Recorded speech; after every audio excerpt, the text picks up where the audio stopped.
right, everybody. Today's episode of my college football show will be on the Alabama wide receivers. I promised myself I was going to get this video out, so here it is finally. I'm excited to do it because the Alabama receiving corps is going to be one of the best in the nation. Uh, by many pundits and many people who know college football, they are expecting this group to be one of the most talented. And I agree based on what I've seen so far, especially with these freshmen that are in the fold now. But as usual, I like to start with those who departed the program, and then we'll move on into how it looks for this year. So, out of the receivers that we lost from the 2016 season, there were four total. And those guys were Ardarius Stewart, who was taken in the NFL draft. He's now a member of the New York Jets. We lost Gary Dieter, who wasn't drafted but was picked up as an undrafted free agent. I forget the team at the moment. T.J. Simmons, who transferred from Alabama. And I was surprised about this actually, because he actually was able to get on the field a bit last year. So I was surprised that he actually left. I think he would have saw a little bit more playing time this year, but I guess things just didn't work out with him. Also, Raheem Falcons, who's been with Alabama for a long time at this point. He never really got a chance to show his stuff at Alabama, but he liked it there. Obviously, he stayed. He graduated this past December, and now he's out. He transferred to FCS school, I think, with the Nichols, one of them. But he got his degree. Now he's going to play as a graduate. As a graduate student this upcoming season. So you can't fault the guy. Smart, And today, we fault a lot of these guys, and we blame him for all the wrong that are going on. So I want to take this opportunity to congratulate him for one, sticking it out, being patient, but also getting his degree before deciding, hey, I can go make an impact somewhere else. So that's really cool. I respect that a lot. But anyway, just four receivers lost, and now let's get into who's returning for Alabama. Uh, Now, on the returning side, we have Calvin Ridley. A lot of you may know him now. He came into Alabama billed as the next great thing, following the footsteps of Amari Cooper, who followed the footsteps of Julio Jones. So a lot of people were expecting him to be that next go-to receiver. And honestly, he came out and he did do that. In the 2015 season, as a freshman, he caught, 89 passes for 1,045 yards. I forgot the number of touchdowns. It may have been 10. And that was the year we won the national championship. And Calvin he really made an impact, especially down the field as the deep threat catching the passes from Jake Coker. Last year, his stats took a step back as he only had 769 yards, I believe, on 72 catches. And that's mainly because Jalen Hurts was a true freshman last year, and he was still developing or transitioning to being a college football passer. In high school, it's a little bit easier to make the type of passes that he was making in high school. Like he looked great, and a lot of people expected him to transition that throwing ability directly from high school to college. And I was telling people all along, that doesn't happen so easily. That's why you see freshman quarterbacks struggle. That's why you see them maybe have to do a red shirt. That's why the thing about Jalen though is that he had great leadership skills and his ability to be mobile as well and to not get affected by the game. Like under pressure, Jalen Hurts is calm and collected, and Nick saw that, and the players responded to that, and they elected him, their leader. They followed him, which is something that the other quarterbacks couldn't do. And so that's really what cemented Jalen Hurts there. And he had his lumps because, just that transition, you really need time to transition from throwing against high school defenses to throwing against college defenses. And Jalen now has that experience. He's gone through the offseason. He looks really good this year. So I say all that to say, expect Calvin Ridley's numbers to go back up this season. But Calvin Ridley does return. He'll be a junior. It's his third year in the program. We also have Robert Foster, who's been in the program a very long time. The 2013 class, one of the top receivers to come out that year, 5-star prospect from Pennsylvania. Robert Foster's blazing speed ran a 4.3, 4.40 in the spring, and Calvin Ridley ran a pretty fast one. I think he ran somewhere in the 4.4. These guys can blaze, but Robert Foster and Calvin Ridley are both about 6'1", 6'2". Calvin Ridley probably closer to 6 feet, 6'1". Robert Foster could be 6'2". you never really know those measurables, man. They shift them up and down, not just Alabama, everywhere. But Robert Foster, he's finally set to really make an impact again. A lot of you may not recall, but in 2015, actually, Calvin Ridley's first season, Robert Foster got the nod as a starter. Um, and he started out that season really well. Those first two games, he was lighting it up, catching fast deep down the field, and then he got injured. And last year, he couldn't really get back into the groove as well, and it took him a while to get acclimated. He really can make an impact. And he thought about transferring, but he stayed, and now he's in line again to make a big impact. So look out for Robert Foster.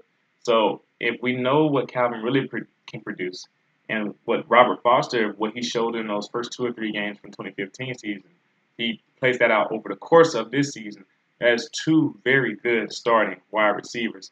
Also coming back, we have Derek Keith, who was a little used back up over his few years. He's been here for a while, so Alabama has a lot of experience at wide receiver. I didn't think about it until just now, but there are a lot of guys who've been in the program 3, 4, 5 years, which is really cool. And speaking of another one of those guys is, well, before I go on to him, I'll talk a little bit more about Derek Keith. Derek Keith, reason why he will be factoring into the position this year. He's been consistently the backup to Calvin Ridley at one of those outside receiver spots. So he'll be the next guy in line when Calvin Ridley needs to take a break or maybe gets dinged up or anything like that. Derek Keith will be the one to come in. And he really provides some size here. He's 6'4", about 205 pounds, and he's a really good route runner. He runs a 4.59 40, so he's not the fastest guy, but he does have that long stride from a 6'4" guy. He can use his long arms and body well. He's like a body possession type receiver. And so that's going to be really interesting to see the contrast of Calvin Ridley, the smooth, fast, route-running outside receiver, with his backup being more tall, rangy, box you out, catch the ball with the limp type guy. Also returning is Cam Sims. Man, I talked about him a little bit in the previous video. I really, really, really am excited about Cam Sims, mainly because he too is one of those guys that was about to make an impact as a true sophomore. He started out well and he got injured. And that injury kind of forced him back, and he kind of struggled getting acclimated again in his junior year and really getting things going. And then now he's finally back to 100% healthy, and he's leading the line for that slot receiver spot. And he also is bringing size to the Alabama wide receiver corps. He's 6'5", 200-something pounds. 200 pounds and change, I guess. And in a slot, that can be very valuable. When you're 6'5", you can use your body really well on little drag routes or on those small hooks or hitch routes. It's almost impossible not to catch the ball on those smaller slot defenders. So that's going to be really interesting. We're going to talk about that. And then also returning, we have Xavier Marks, who's 5'8", about 170 pounds. Small guy who's really fast, ran a 4.41 40. He can really blaze. He played a good bit last year, actually. A lot of you may remember him coming in at reserve roles and kind of making an impact when we had games in hand, and he just wanted to come in and make plays. So that's 5 receivers returning who have experience. And then now I'll move it to, and then of course, there's like walk-on guys and whatnot, but those 5 are returning scholarship guys. Also, now here is the true freshman that came in. We have Jerry Jeudy, who many are expecting to make an impact this year, and based on the spring game, he may very well do so. You have Devonta Smith, who also is one of those true freshman receivers who has been doing pretty well in practice. I'll talk about that. Henry Ruggs, who's a smaller guy, 6'1", 165 pounds or so, although they've been working with him getting weight. He's been making an impact in practice. And then Terrell Shavers, who many thought would come in and make the impact, like a Calvin Ridley type guy did. But I'll let you know a little bit about him as we get into that. And then, of course, there's Tre'Davious Townsend. Now, he's a wild card because he can play receiver, but he also can play running back, and they also have him working at DB right now. So Tre'Davious Townsend is one of those athletes who they're trying to see the best place to put him, and they probably don't know what they want to do with him yet, but he is a possible guy. So in all, that's 9 or 10 receivers that Alabama will have ready to play for 3 for 3 positions that they normally use, the 2 outside and 1 slot, which would make them 3 deep at every position on the field, not counting the 4 wide receiver sets, but you don't usually go into 4 wide receiver sets that often anyway. Even if they did that, they would have 2 at every position. So Alabama, depth-wise, has Florida State beat at the wide receiver position. A lot more bodies. Don't have to be as conservative. Don't have to protect themselves. But they will still want to. You don't want to get these guys injured, of course. But they definitely have the numbers to play around and to really get some guys some experience, some reps, depending on what they want to do. Now, with that being said, I'm going to talk a little bit about some of these guys. Maybe not as much. I don't want the video to be too long. But Saban specifically just pointing out some of these freshman receivers.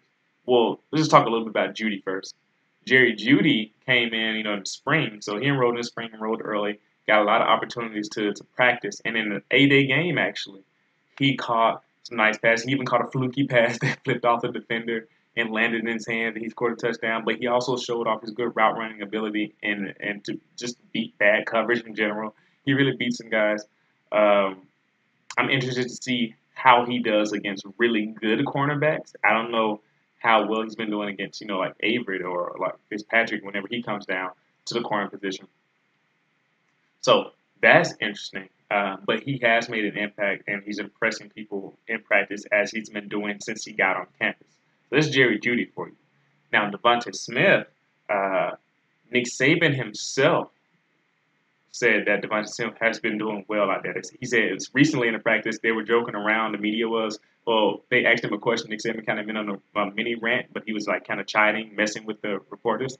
He's like, you guys already told me who's the most talented, who's best to play, so I might as well just name him to start it. They were talking about Devontae Smith in practice because there was a video of him doing the drills, and he looked pretty good. And Saban confirmed that he actually has been doing pretty well.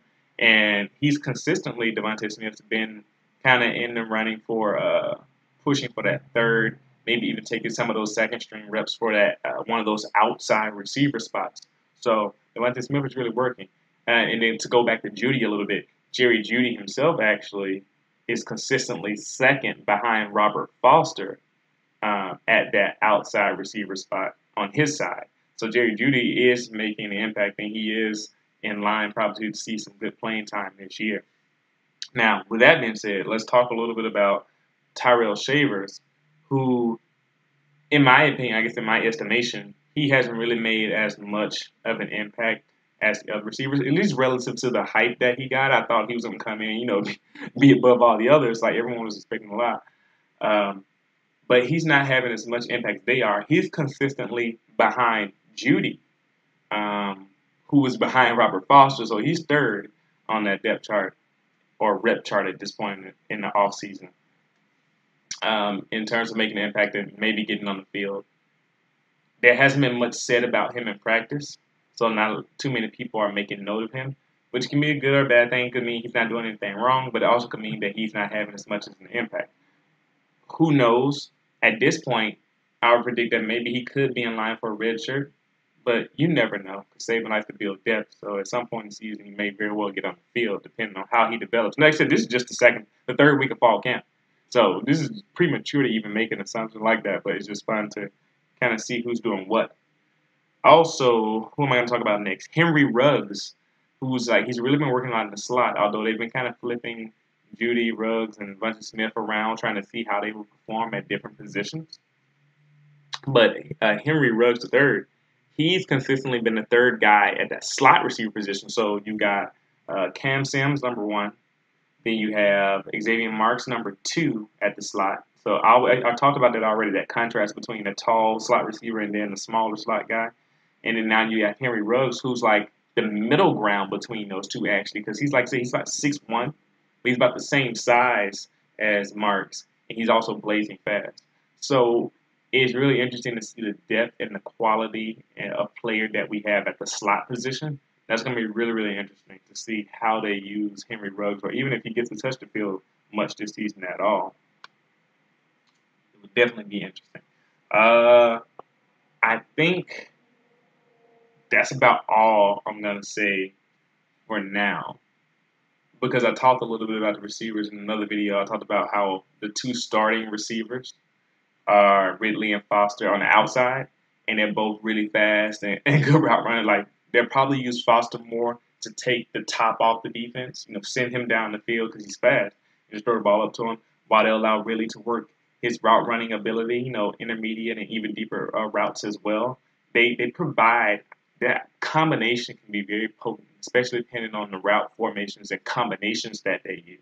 I mean, imagine trying to determine, do you want to defend the guy who runs a 4.340 or defend the guy who runs a very low 4.440 and who can also put you on skates with his route running ability.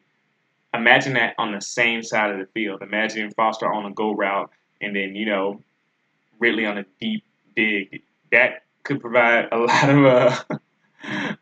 of panic for defense. Not to mention, got a big guy in the slot like Cam Sims. I said this wide receiver position for Alabama has a lot of potential. They can just do so much with the different type of guys and different type of body types that they have. With Brian Dable working out, emulating the Patriots offense, having the offense watch the Patriots playbook and see how their offense operate. I'm anticipating them being used very well this season. So that's just a detail of the wide receiver talent Alabama has and the depth that they has, and why I am ready to say Alabama could very well have the best wide receiver position or core in the college football this season. Let me know what you guys think. Florida State fans, let me know what you think about your wide receiver core in relation to Alabama. Who concerns you the most? That'll be interesting to see. Florida State fans, who have you heard of, or who do you think can provide the most challenge for Tavares McFadden? I think at this point, I wonder if Ridley switching over. If not, I believe Ridley would be matched up against Tavares McFadden. So that's interesting. What do you think about a Calvin Ridley versus Tavares McFadden matchup? And what do you think about Levante Taylor, who is only about 5'10", matched up against, well, Robert Foster's not that tall. He's 6'1", or was 6'2". He was 6'2". So that'll be interesting. What do you think about those type of matchups there? I'm really interested in that. And then the slot corner, of course, for Florida State, whoever that may be at this point. It's hard to say. It may be Steph. It may be Myers. It's hard to say. But imagine him against 6'5" Cam Sims. What do you think about these matchups? Who concerns you, or who do you think can provide just the most challenge? I'm really interested in hearing that. Alabama fans, what do you think about our wide receivers this year? Are you as excited as I am, or do you maybe have some more reservations? Either way, I would love to interact with you in dialogue in the comment section. Just leave it down there. I'll see you for the next video. I don't know what I'm going to do yet, but it'll be up. Thanks for paying attention.